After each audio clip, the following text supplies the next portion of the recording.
Okay, there we go. I'll kick it off. Good morning, everyone, and welcome to this joint meeting of the Montgomery County Chamber of Commerce's Legislative Affairs Committee and Economic Development Committee. I am Brian Levine. I'm Vice President of Government Affairs for the Chamber. And as we do for all of our committees meetings, please note that we are recording this meeting. And before we get to Councilmember Glass, another thing we do is we take a screenshot of a class photo, a family photo of everyone. So if you're comfortable putting your camera on, I'll count down 3, 2, 1. I'll take a picture on one. So if you are ready, okay, where's the button? All right, everyone, 3, 2, 1. All right, thank you. Thank you very much. For Q&A, you guys know the drill. I think what we usually do for these committee meetings is you raise your virtual hand or put a question in the chat box. I'll let the co-chairs discuss if they have any preferences on that when we introduce them. But you know, we're looking for a conversation here. So let's get it going. Let me introduce first someone who needs no introduction, our President and CEO, Gigi Godwin, who maybe, Gigi, you and I together can go through some introductions of who's on the call for Councilmember Glass before we introduce our chairs. Thank you, Brian, and welcome everybody. I'm always happy to be able to introduce my board members, and especially the executive committee, and especially our committee chairs. And I'm going to, follow the screen and start by introducing the fact that this is a joint meeting of our Legislative Affairs Committee and Economic Development. And so we're proud to have Ann Kademian, who chairs Economic Development Committee for the Chamber. And she, of course, runs universities at Shady Grove, as we all know. And then, of course, our legislative chair is Leslie Ford Weber of Suburban Hopkins, and Leslie's on this call. So thank you, Leslie, for your continued legislative leadership in that regard, and has been leading us for quite some time. And to continue on with my board members, of course, we have Board Chair Lowell Yoder with us from M&T Bank. And so Lowell, you'll wave, but last seen under, a huge curtain of confetti holding a torch last Thursday. So I'm glad you were able to join us.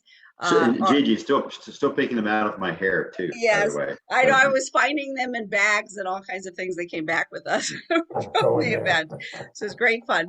And of course, our treasurer of the chamber and has served in that capacity for some time. I'm really happy Andy Bridge of Eagle Bank has joined us. Thank you, Andy.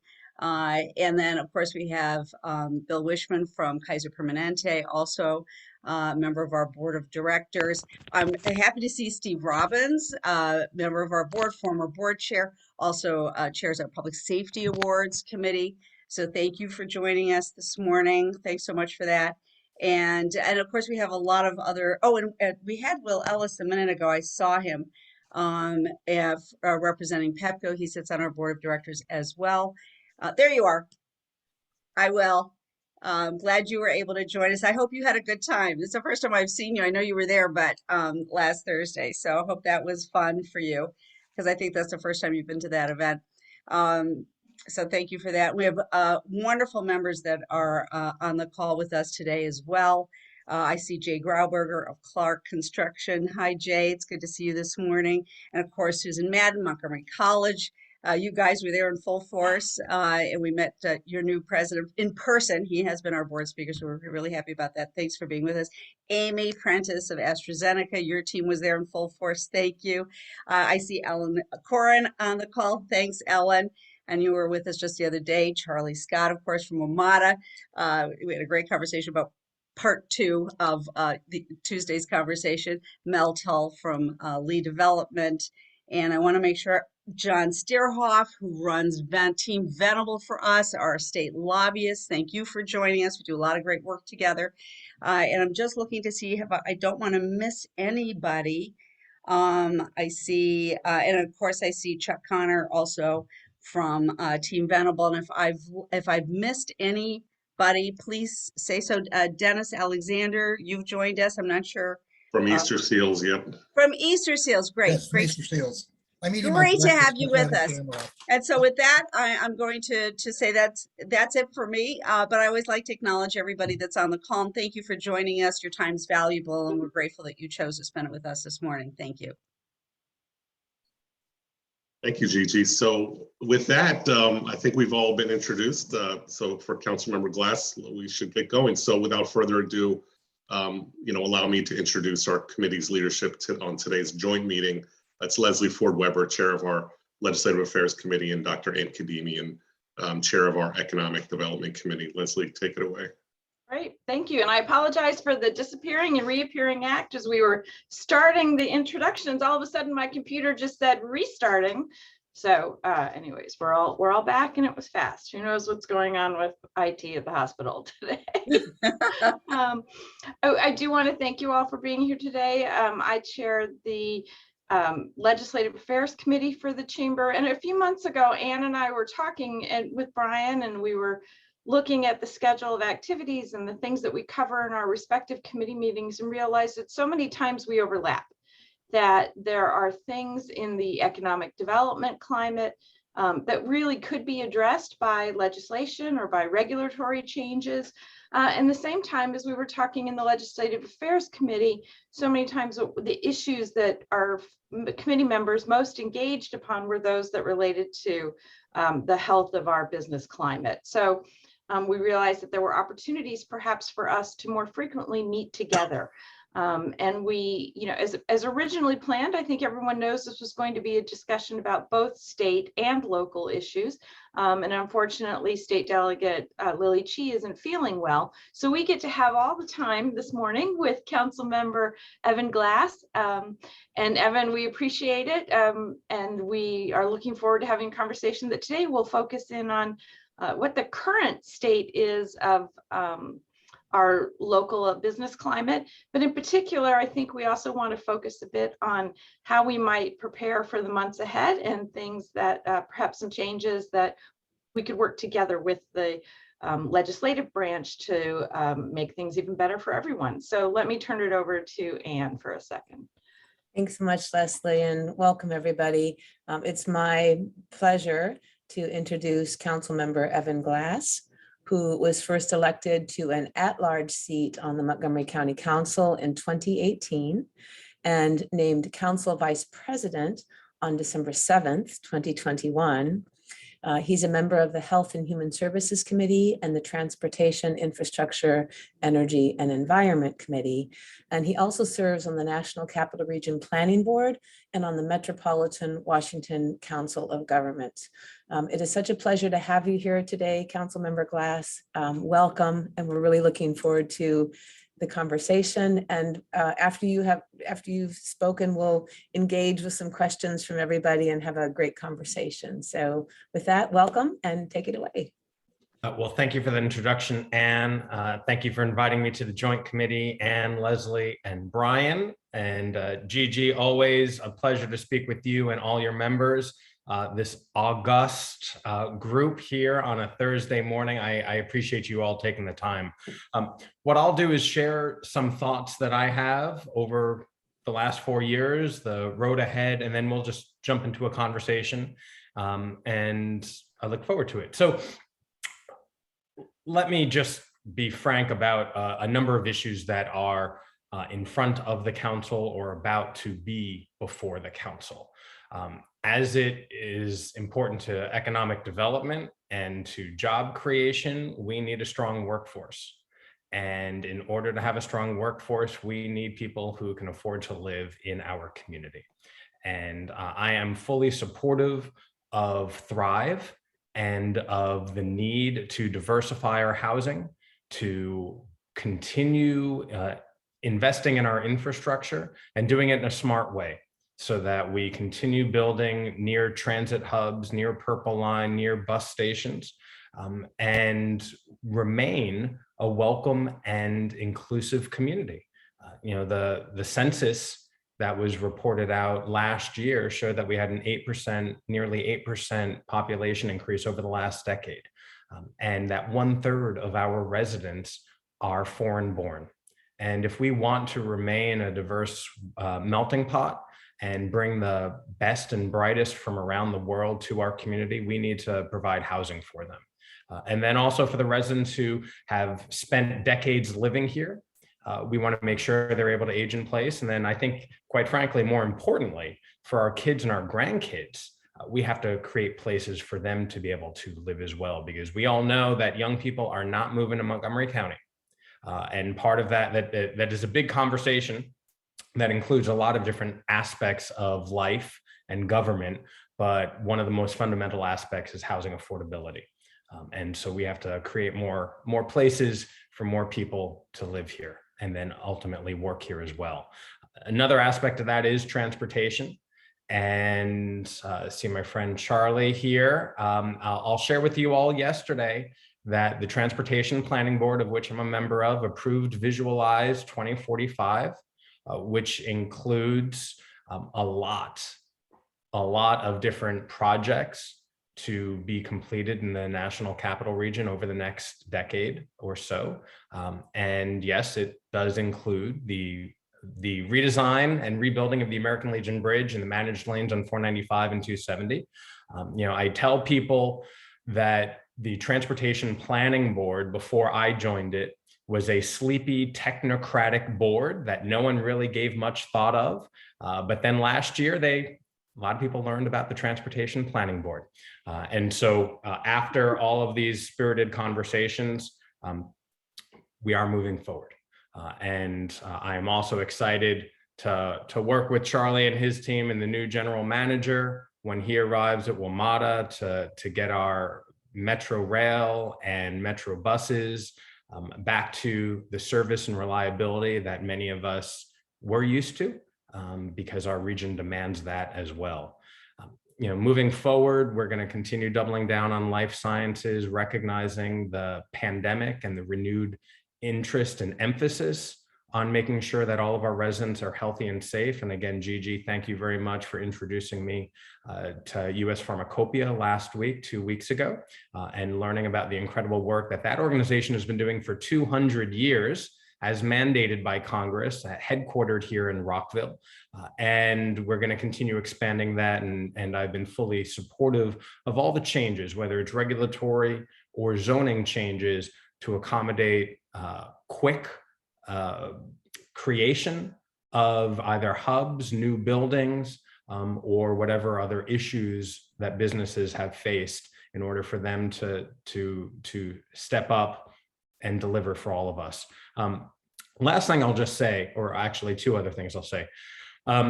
The pandemic, one of the things about the pandemic, aside from exposing the inequities that we knew existed in our community, right? Namely, health disparities, transportation disparities, food insecurity issues, things that we cannot lose sight of as we move forward.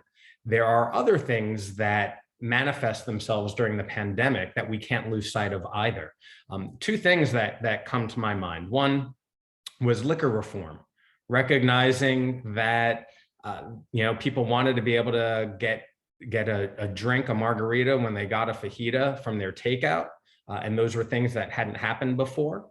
And allowing people to enjoy adult beverages in our parks and in other recreational spaces, things that never happened before. For those of you who've known me for years, I have been a long advocate for reforming our liquor monopoly here in Montgomery County, and we've seen some progress over the last 2 years. I'm going to continue working to make sure that we have more progress moving forward. But then also related to regulatory reform. When the pandemic first started and so many small businesses were struggling, we were looking at the code, and it was brought to my attention that there was something on the books, a tax, a fee called a trader fee. And this was something that had been instituted about 100 years ago. And it was instituted because when you sold goods and dry goods and services, that was essentially your license to do business. Well, of course, in government, fees don't tend to go away. So 100 years later, after we have standard modern taxing and licensing, there was still this trader fee that was on the books, which meant businesses had to pay between $80 and $800 a year. not going to make or break anybody, but it's still something that was on the books. And so I introduced legislation that got rid of it. And I share that because there are a number of regulations that have been put into our code over generations here in Montgomery County. And when they were introduced, I'm sure they were well-intentioned, but in the year 2022, I think we need to start reviewing and seeing what we can get rid of. Things that might be outdated, things that might inhibit our progress here. And that is what I'm committed to doing in a second term. I'm currently council vice president. If tradition holds, and it hasn't always held, but if tradition holds, I look forward to leading the council next year when we have 11 members. And the reason I was elected vice president by my peers is because I have the ability to bring everybody together and engage in genuine conversation. We might not always agree, but we can always be agreeable and always have a thoughtful conversation. And as we expand the council, not quite knowing who exactly is going to be on it, as we're not quite sure who is going to be the county executive, and quite frankly, we don't know who the next governor is going to be either. My skill sets allow me to talk to people, to have thoughtful conversations, and try to find a way to yes. And for those of you on this Zoom who know me, you know we haven't always agreed, but we have the conversation, and I always make sure that we have the conversation. And that is what you'll have in me moving forward. The Washington Post has twice called me independent-minded. I like that. That's who I am. And show me the data, show me the information, show me the regulation, and then we can always get to work. So with that, Brian, I'll turn it back over to you for a conversation for however long you'll have me. All right, well, thank you, Evan. I appreciate those remarks. And Leslie. I'll launch off with some of the questions here, and I've tried to be modeled the use of the hand. If anyone else has questions, please do that and we'll call on you. I was intrigued by the story about the trader fee. I mean, that sounds exactly like the type of small changes, but a start towards doing some of the things that make business easier. Do you envision that there's going to be a systemic effort to identify these sort of unicorns that are hidden in the code that come up and make it more difficult for businesses? Or is it something that you need from the business community for us to raise all these issues with you as we learn about them? So that's a really good question. So from my perspective, I've already started the research. Before getting into politics, I used to be a journalist, and most of what I do starts with a question. And I don't know, they're not leading questions, they're genuine questions. And my staff, we go down tons of rabbit holes because I keep asking. And in this instance, I have already begun the process of asking. There is a vast array of regulations across industries here. And so I am going through internally my own process. I welcome your input, right? And so we can have an offline conversation. Would love to engage with any of you who want to engage in this conversation. But I'm going through my own process, and what we're trying to find out is what has worked, what doesn't work, and quite frankly, what any changes would mean. There's a large group of people in the county, including colleagues of mine, either in the executive or council, who don't really want any change. Who know that every action has an adverse reaction. And what I'm trying to do is find things that make sense.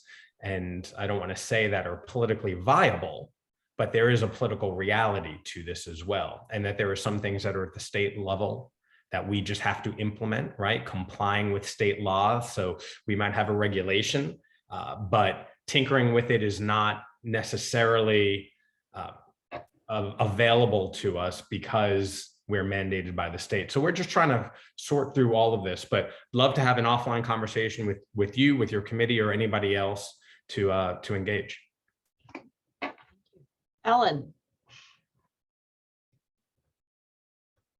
Yes, thanks, Leslie. And thank you so much, Evan, for joining us today. And I just want to start out by saying, you and I have talked about this before. You've always been open to conversations. You are not dogmatic about just about anything. You always listen, and greatly appreciate that, whether we agree or not, but greatly appreciate the openness. So I wanted to ask about the bill that was introduced on Tuesday, the natural gas ban on new construction and renovations.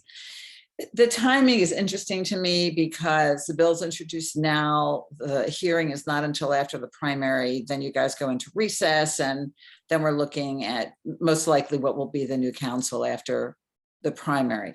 And the sponsorship is interesting to me too, that this is something that two of the county exec candidates put forward together. And I recall Bethesda Beat did a story not too long ago about how climate change is becoming a big election issue and everyone's jumping on the climate change bandwagon, if you will, not to minimize the importance of the issue. And when it was introduced, no council members came forward to be co-sponsors except for one.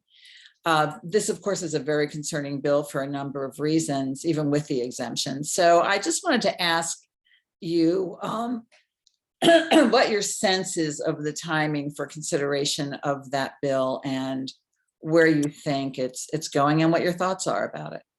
Sure. Thanks, Ellen. So just to fill everybody in, the council traditionally does not introduce legislation during the budget period. And so there are a number of colleagues who have bills that they were waiting to introduce.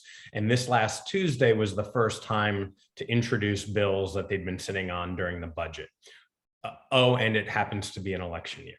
Right. So you add hashtag politics into the mix, and here we go. And yes, strange bedfellows to have the county executive and council member Reamer at a press conference touting this legislation, which did only garner one of my colleagues co-sponsoring, and that was Councilmember Jawando. I am not quick to co-sponsor legislation. I might have one of the lowest co-sponsor rates on the council. And that's because when I have a question about something, I don't co-sponsor it. And for those of you who are frequent viewers of the council, you might note that there have been instances where people have co-sponsored legislation and then actually voted against it, which is bizarre, right? But here we are. And so I didn't co-sponsor it because I have a lot of questions. Now, underlying the legislation is the fact that I believe undeniably that we are in a climate crisis, and we have to figure out how to reduce our greenhouse gas emissions. 52% of greenhouse gas emissions in Montgomery County come from our building sector, and 42% come from our transportation sector. I've spent a lot of time figuring out the 42% within our transportation space, and we also just approved the building energy performance standards, right? And also approved funding for the Green Bank that would allow, developers and property owners to receive loans from the Green Bank. And oh, by the way, I was the only council member who did not co-sponsor that legislation, because my question was, where's the money coming from? And for every single one of you who have said the energy tax needs to be reduced or phased out, this codifies that it's not going anywhere because the money comes from the energy tax. And it's important for you all to know that, because that's why I didn't co-sponsor it, because I wanted to have a conversation about this commitment. Not that it was a bad commitment, but it needed to be discussed. So energy tax ain't going anywhere, because it's been codified and doubled down on in the energy tax, in the Green Bank. But back to the broader point, this is a conversation that we have to have.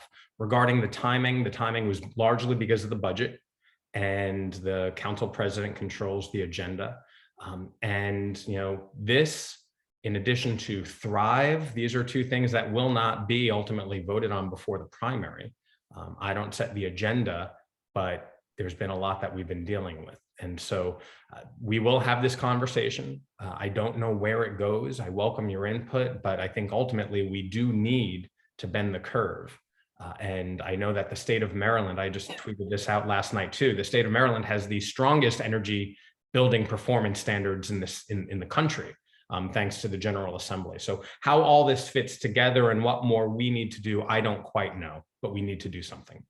Do you Kevin, I think, think it's on the issue of fitting together that you've just landed on it, which, you'll find that among the chamber pretty consistently. We were opposed to the county enacting its own building energy performance standards bill.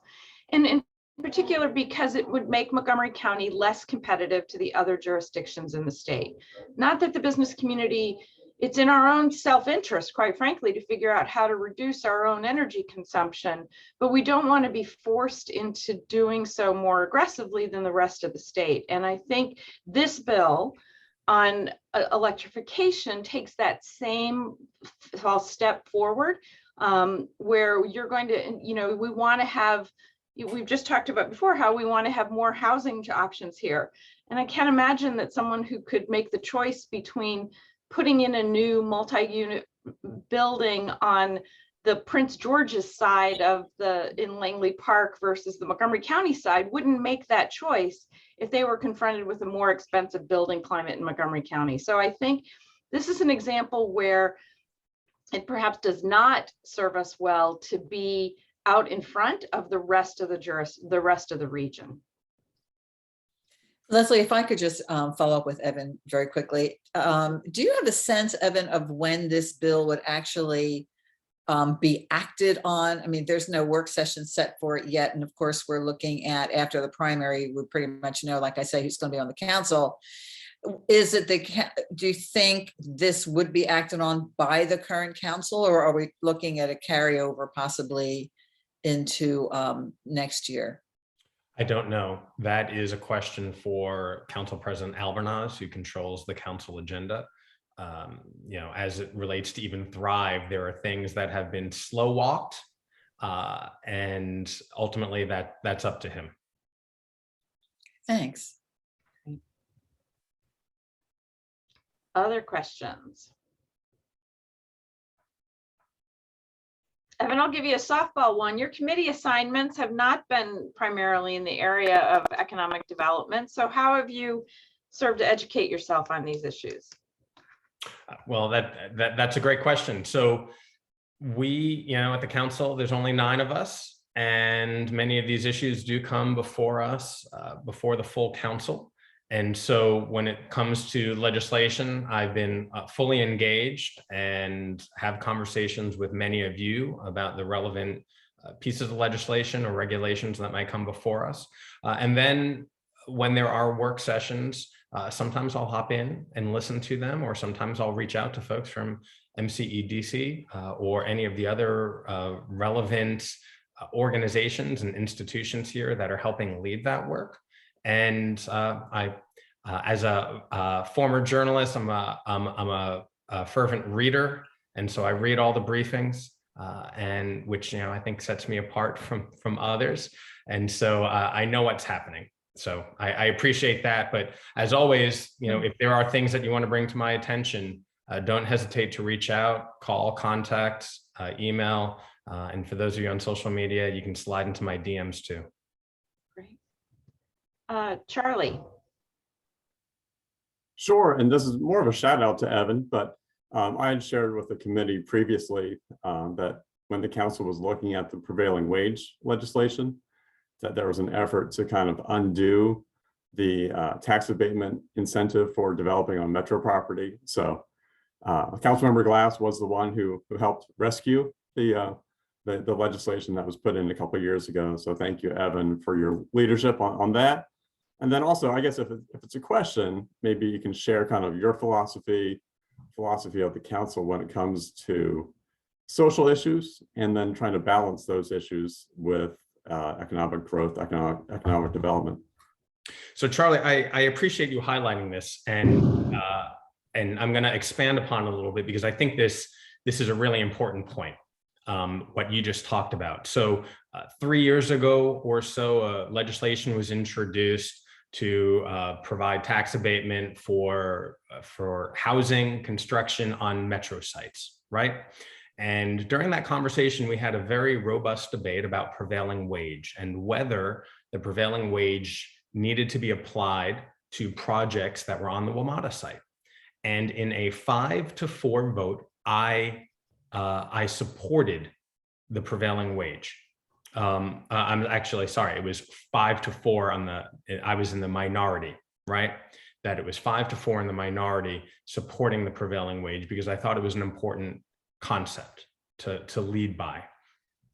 Over those 2-year time, as the legislation started its work and people started planning for future development, we came back to this legislation, and there was a motion to require prevailing wage, right? Relitigate this debate. And while I had supported the prevailing wage the first time, I didn't support it. And I actually introduced an amendment that carved out the WMATA sites, right? I'm telling it in a little disjointed fashion, but I think you can all understand. So we relitigated. I introduced an amendment that would exempt the WMATA properties from prevailing wage. And I lost an endorsement from LIUNA because of it. Now, the reason I did that is because in the 2 years since we'd introduced that legislation, people and businesses started planning with that assumption that that tax abatement would be there. And I did not think it was right to change those dynamics midstream. I mean, that's the reality. And so while I might have favored something in concept when the legislation was originally conceived, the realities on the ground changed. And it doesn't mean I'm not going to support it moving forward for, a different window of time, but I didn't think it was fair to those who are investing and planning on investing at our metro sites. And the reason I supported that bill, which was a 7-2 vote for the tax abatements, is because for everybody who says they want metro, they want housing at metro. Well, we don't have housing at metro here in Montgomery County. So we have to do something differently. And again, that's where having the conversations, opening my eyes and understanding the reality on the ground is what makes me independent minded. And Charlie, thank you for raising it. And I will always assess the situation at the point in time of these votes. That's it. I'm not dogmatic either one way or the other. I want to move us forward. I have a vision for making us a more fair and equitable place. But part of that means you have to recognize the realities on the ground at the time you're taking that vote. And that's what I did then. I lost an endorsement and I don't regret what I did. Great, well, thank you. Just for everyone's reference, I think later this summer, the surface lot at Grosvenor is going to be closed because development is going to start happening. And it has been a long time since we've seen development breaking ground at any station in the county. I think we also will have a project at White Flint kicking off as a result of the abatement. So good news that it's working, and hope to see it work at other stations too. Good. Thank you, Charlie. Ann. Thanks, Leslie. Before I go, I know Susan had a question in the chat. I want to make sure she can address that. Susan, you want to? Oh, sure. It was just a simple procedural question. The summer schedule for the council, Evan, what's it likely to look like in July and August? Where are you going on vacation in August? Nowhere yet, but Well, so I'll tell you this. So, right, the election is July 19th. Mm-hmm. So I think we're taking mid-July off, and as we might have already planned. And then August is typically in recess. In election years, we hold a few days in case anything needs to be put on the ballot, but there are no ballot initiatives this year. There are no ballot initiatives this year, so I don't think there's anything that we need to do. And let me use that as a jumping off point. I have already spoken with a number of state senators and delegates about Montgomery County's referendum process. And if you didn't know, well, you do know Robin Ficker, and you know how often Robin Ficker has been able to get things on the ballot. And the reason he's been able to get things on the ballot is because according to the state, all you need is 10,000 valid signatures or 20% of the residents signing on to a petition. Clearly, we only need 10,000 here in Montgomery County, a jurisdiction of 1.1 million people. And if you do the math, that is a very, very, very small number of residents. I'm not quite sure that's how democracy is supposed to work, by having fewer than 1% of residents sign a petition to get something on the ballot, and then have all of us spinning our wheels and donating dollars and time to try and combat that. So I'm having conversations already to get potentially a state constitutional amendment or some other changes done so that we can go back to a normal threshold to maintain normal democratic measures here, where less than 1% of the population cannot get something on the ballot. I don't know what tangent I just took us on from the original question. Oh, it was the summer, right? August. I'm going to be on vacation somewhere after the primary, but August tends to be a quiet month. Great. Anne. Okay, I'll jump in. Thanks. Evan, you've highlighted for us the importance of housing and housing diversity and affordable housing. You've highlighted regulatory reform as a key area as well. You've also highlighted, you mentioned kind of doubling down on the life sciences and really supporting that industry. You've also done some things to, really support entrepreneurship in the county as well, the compost crew and some of the, some of these great efforts that have been, they have the potential to be real transformative. I wonder, as we hit this moment of time coming out of a pandemic, hopefully coming out of a pandemic, it's a time for big shifting, big thinking, and really thinking about the risks we take and kind of what the future holds. And I wonder if you could talk a little bit about what you see as a kind of how all these things intersect. Is there a shift? Is there a bigger vision that that we can all kind of lean into and think about as we move forward? The kinds of risks we're willing to take, where we're going to invest, how we think about the, you highlighted all the inequities coming out of the pandemic that have always been there, but that have been really, really amplified by the pandemic as well. I'd just love to hear you think kind of big picture about the future of Montgomery County and these intersecting pieces that you've lifted up and that you've done so much to advance as well. Well, thank you for that question, Anne. So, I think it's undeniable that these are very uncertain times with the Fed interest rate hike that they announced yesterday, with geopolitical economic forces crashing down on all of us. And then we have elections that are coming up that enter our own little political uncertainty into the mix. And what I pledge to do is work with all stakeholders, work within the new council and the new executive and the next governor to figure out what we have to do.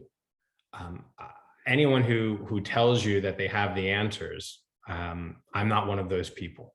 But what I have is the ability to ask questions and to listen and to synthesize what the needs I'm hearing are. And that's why I want to continue this conversation, particularly within regulatory reform, but then work with our partners at all levels to help bring back funding, to help us however needed. And that's really what we can do with the council. The council is an incredibly powerful body. I think it's one of the most powerful legislative bodies I'm aware of, where we are the Board of Health. We have sole zoning authority. We have final and total budgetary authority, and we pass laws and laws too.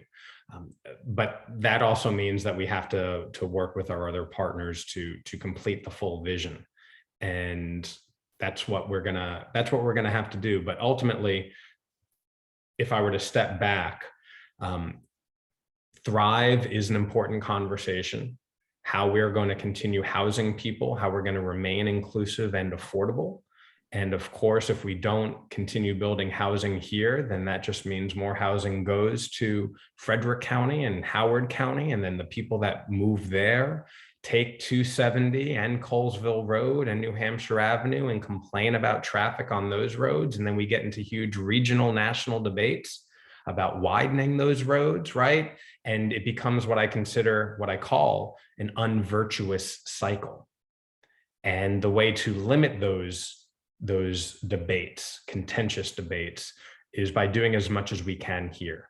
And that housing component, I hope, will alleviate some of those harder conversations. And of course, I know that Thrive is already a hard conversation for some. It's not a hard conversation for me. But we do what we can here and try to work as a community, as a region, as a state to try and resolve some of these other issues. I know that doesn't directly answer your question, but I'm sharing with you my worldview as to how it all fits.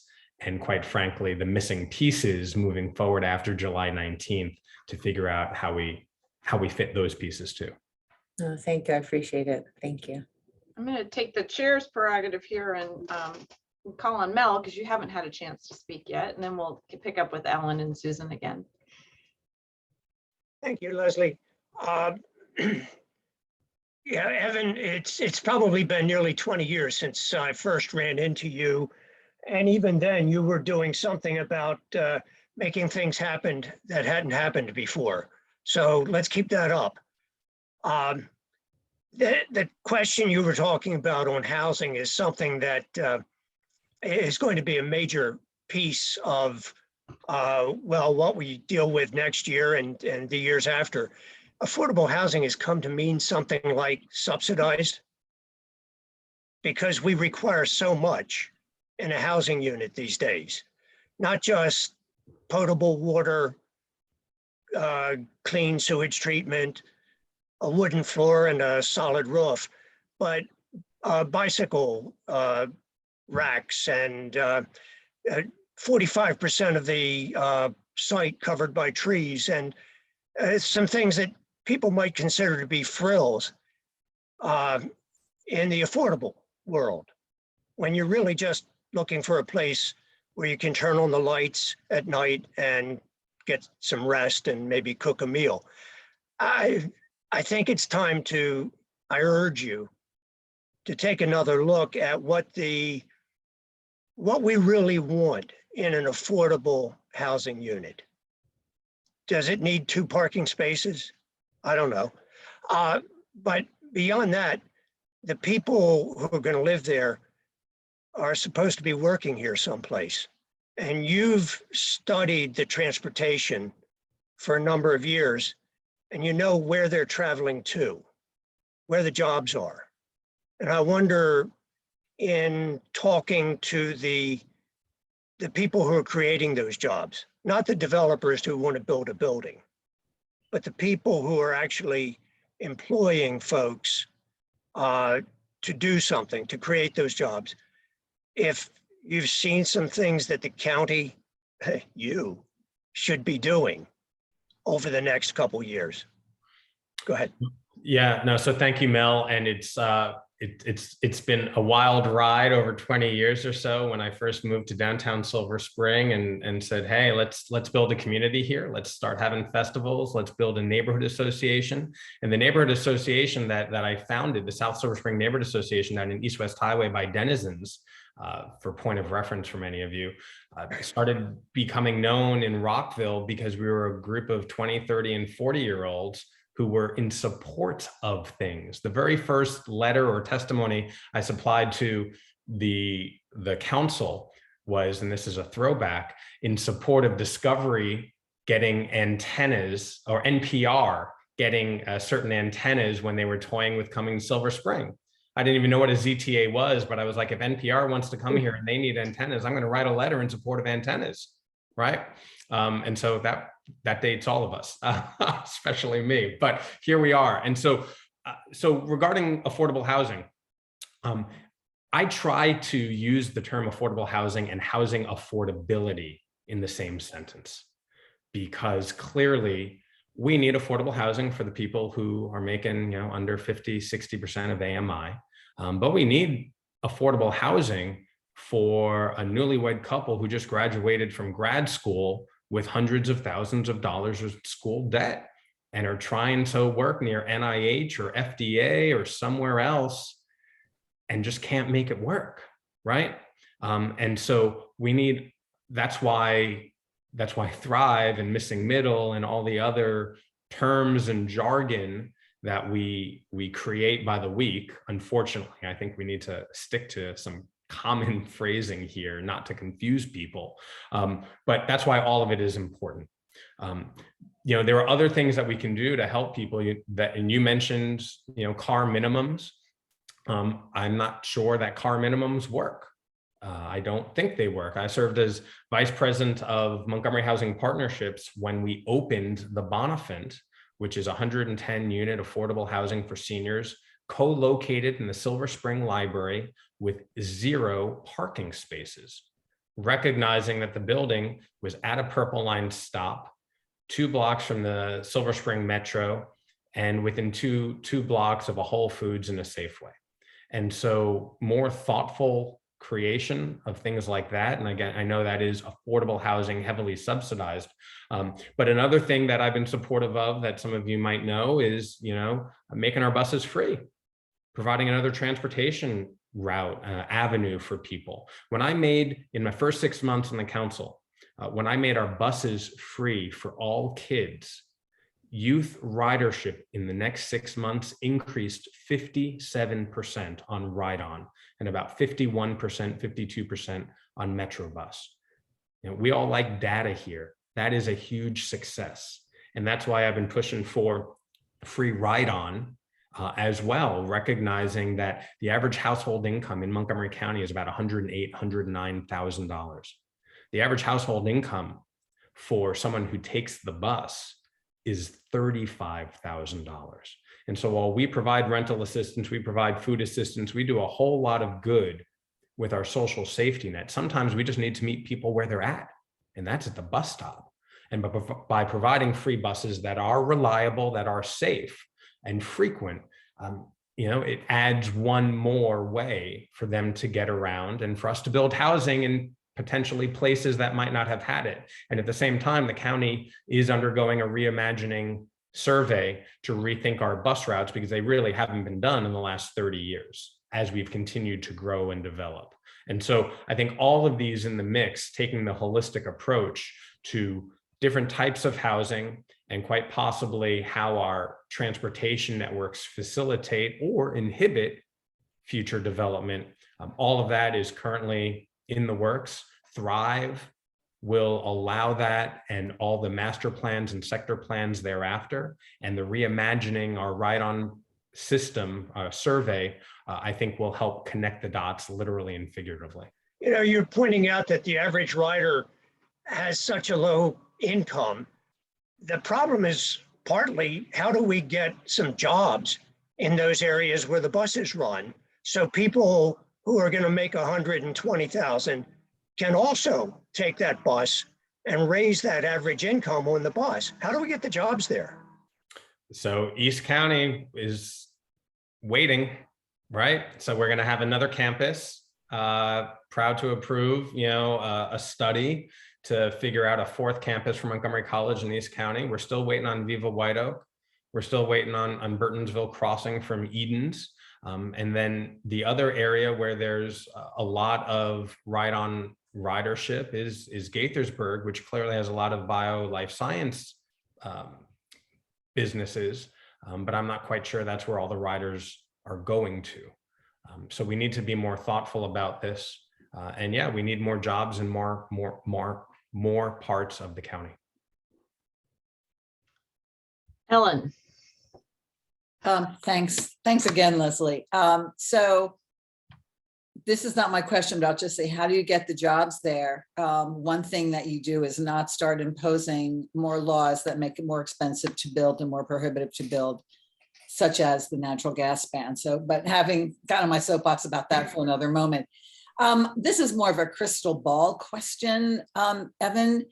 You're serving as council vice president, and we've got the election coming up, new term starting December 1 or whatever that Monday date will be. And so committee assignments become a big question mark. You serve on HHS and T&E. And so I'm wondering where your interests are, where you'd like to be making the assumption that you're returning, knock wood, I hope you do. And so where you would like to be, and then one of your responsibilities is going to be committee assignments, which is going to be fascinating. And so I'm just wondering if you could share your perspective on where you'd like to be, but also what your thoughts are on, well, actually, and this might be difficult to answer, not knowing who's coming to the council, but if you could just speak to that, that would be great. So two different questions you're asking. One, quite frankly, what the committee structure will be, right? You didn't ask that directly, but with adding 2 more council members, maintaining the current structure might not be possible. Looking at other jurisdictions who have that have enlarged their councils, namely Prince George's, or structures in other councils around the country, they tend to have more committees than we do. And so no decisions at all have been made about what those committee assignments and their portfolios would look like. Those are all conversations that I have not engaged in at all. Let's get through this election first, and then we'll have a conversation about what the committee structures look like. And then the makeup of said committees, it will be wholly.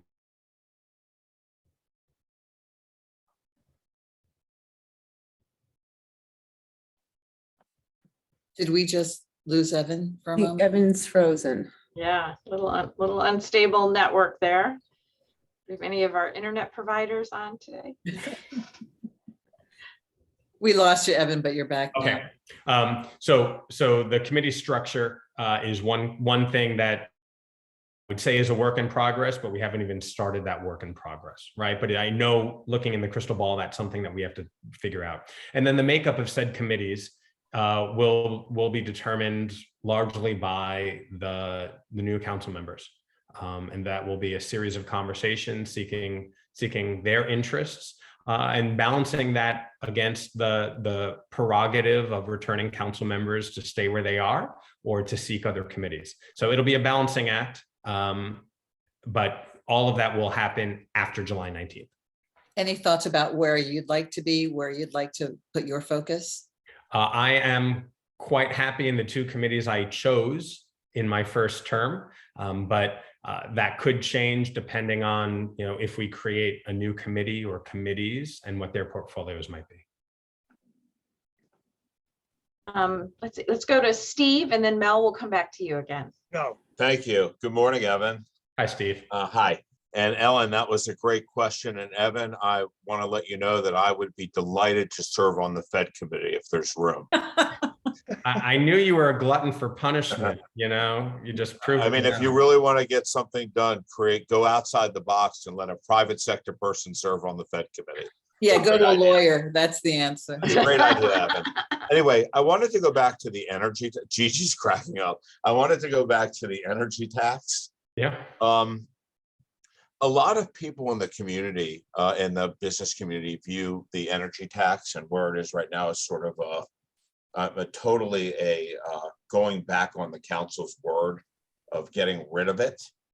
And I've been sort of courting with brokers and realtors and clients about trying to create technology type uses within the county. And I have to tell you that because of this energy tax, and I know you know this, that major users are just leapfrogging over Montgomery County because they can't afford, it's a non-starter. They can't afford the energy costs associated with what we are charging.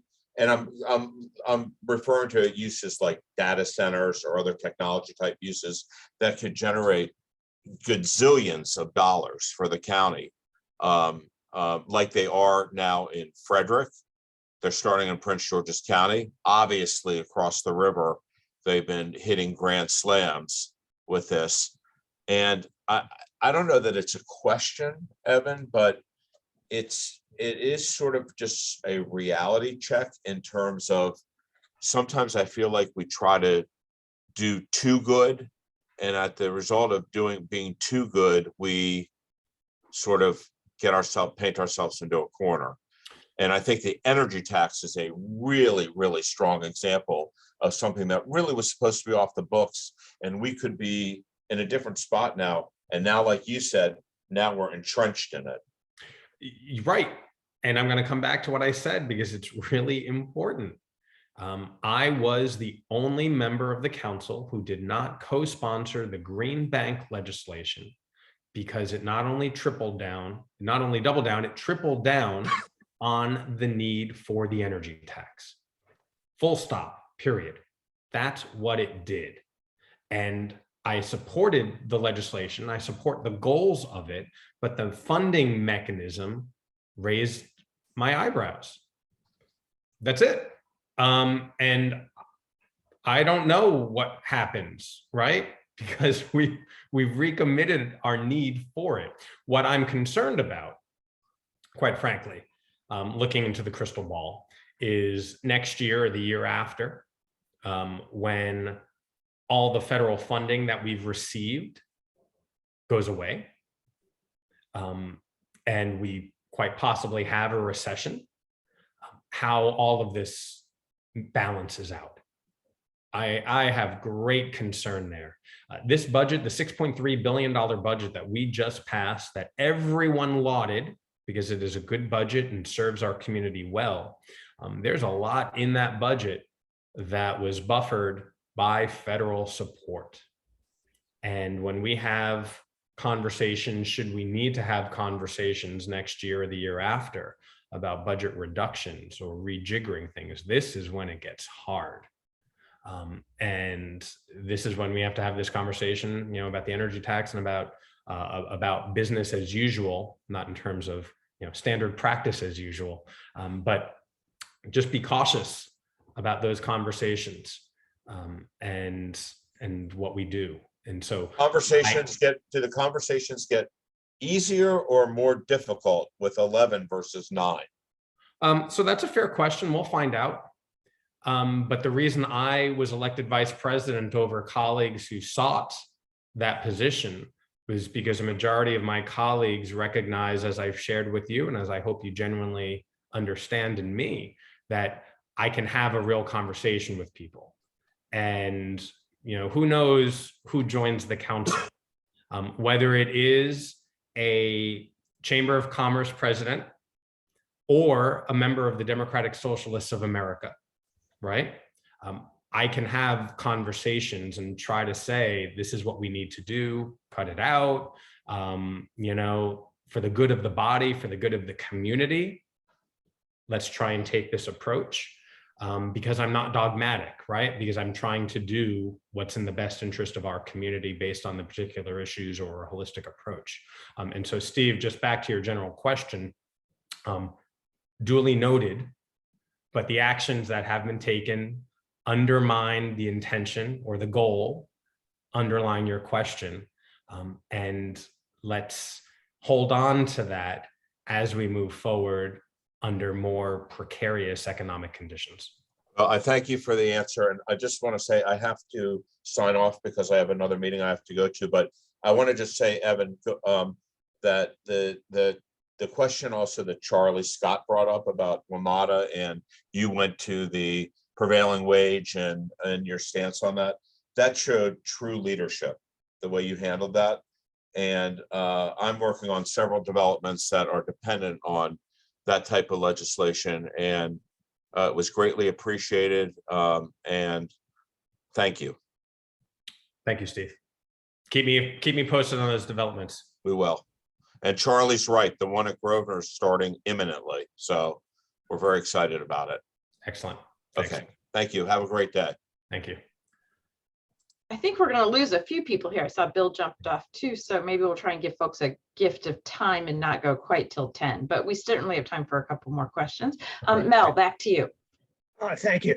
Just to follow up on Steve's, this whole thing about the changing in building standards to both at the state and the local level to get people to do their renovations and new construction and get rid of fossil fuels, get rid of that natural gas, as Ellen says, and go all electric.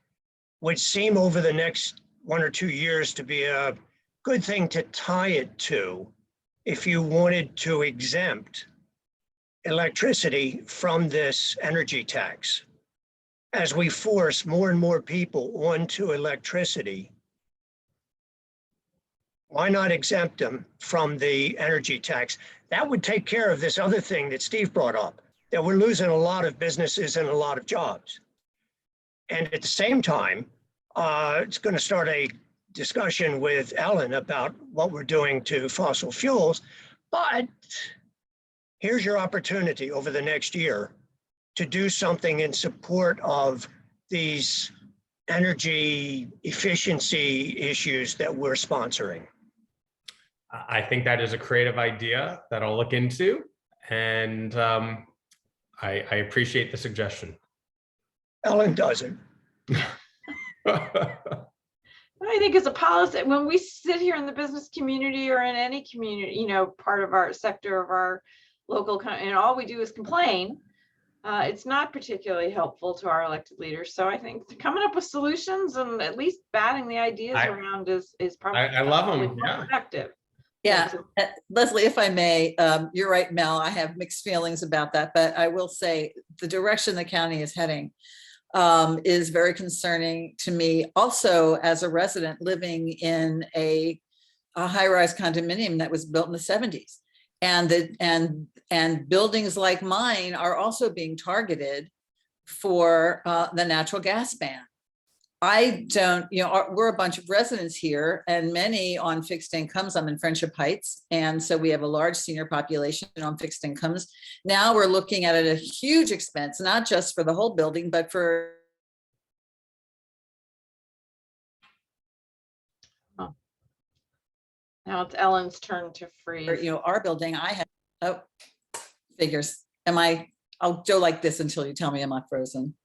You're unfrozen, but you're going in and out. Maybe if you want to put the camera off and try audio only for a second and see until it's stable again. Sure. Let's try that. Okay. But my point is this, this natural gas ban is going to extend. I mean, a lot of discussions about extending it to residential multifamily. And in a situation where we're in a condo and the residents have to bear the cost with no opportunity to recoup it.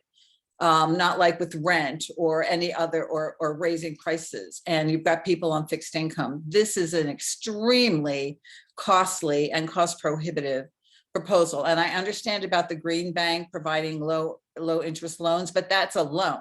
The money still has to be spent by these residents. And I'm amazed and extremely disappointed that that issue has not been given much attention here. So, so this energy tax idea, Mel, when you mention it, the exemption for going all electric, that's something, but to me, it's not enough. I think it sounds like, you know, I do notice that you said there's no work session scheduled, but I think, Evan, there is a public hearing, right, at the end of July when that building was introduced.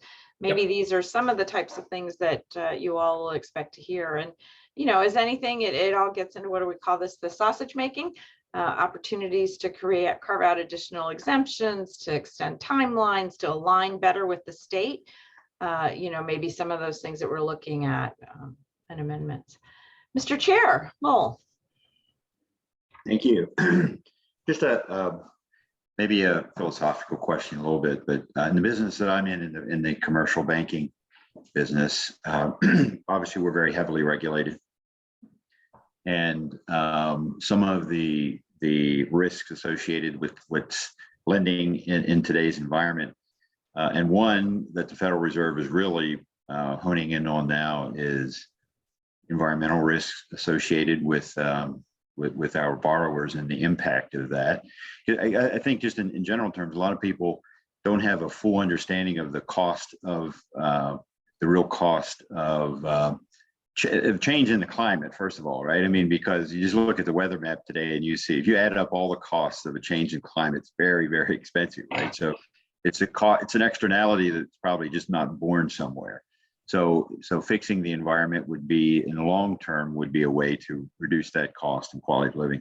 But that's kind of theory. In the practical world, right? When you try to do that, just like in the case of oil companies, we do a fair amount of business in the oil and gas business. And when you do that, so a lot of the oil companies are taking their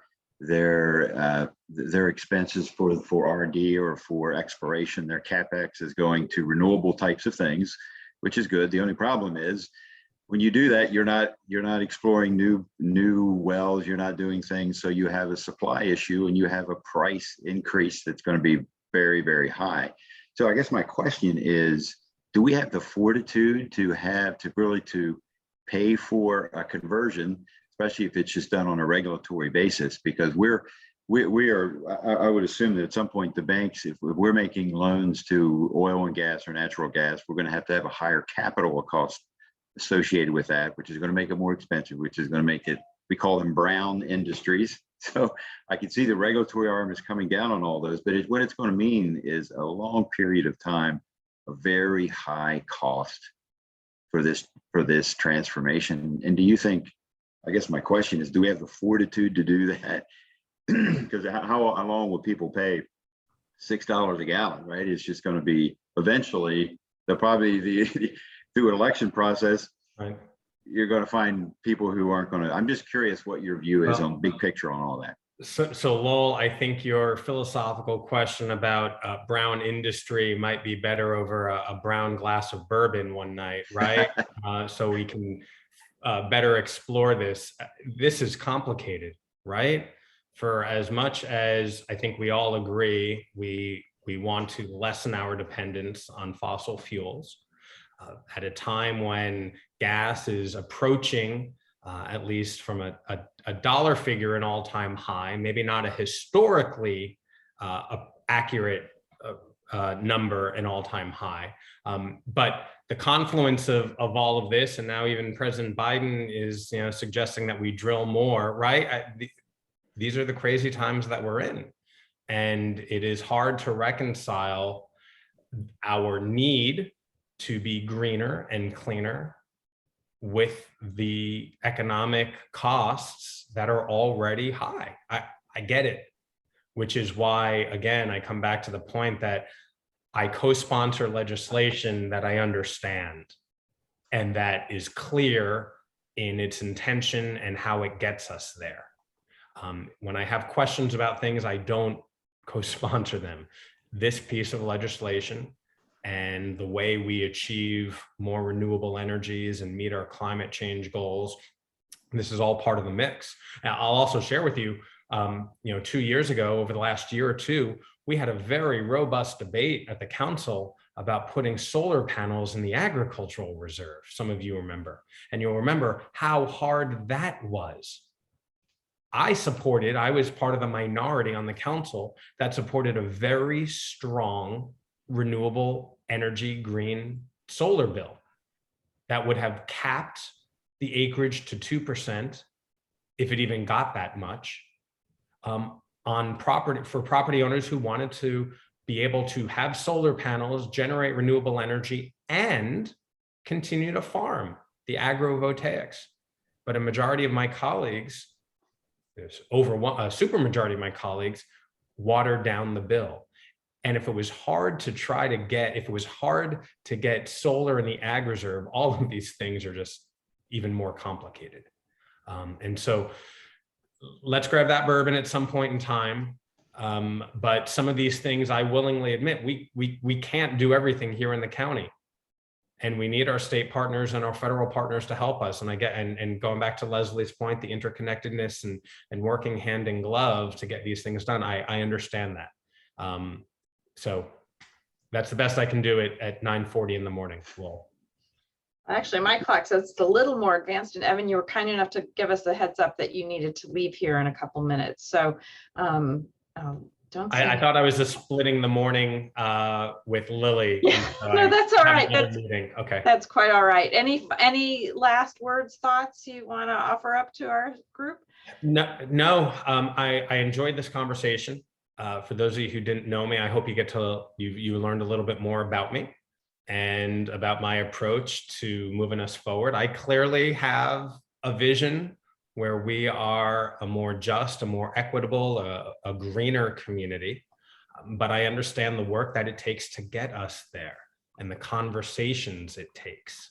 And everything I've done is all about the conversation and trying to get to yes. And so over the next number of months and over the next number of years, I look forward to continuing to work with you and, you know, get to Montgomery County to where we need it to be. And we need more jobs, yes. And we need more housing, and we need improved transportation resources.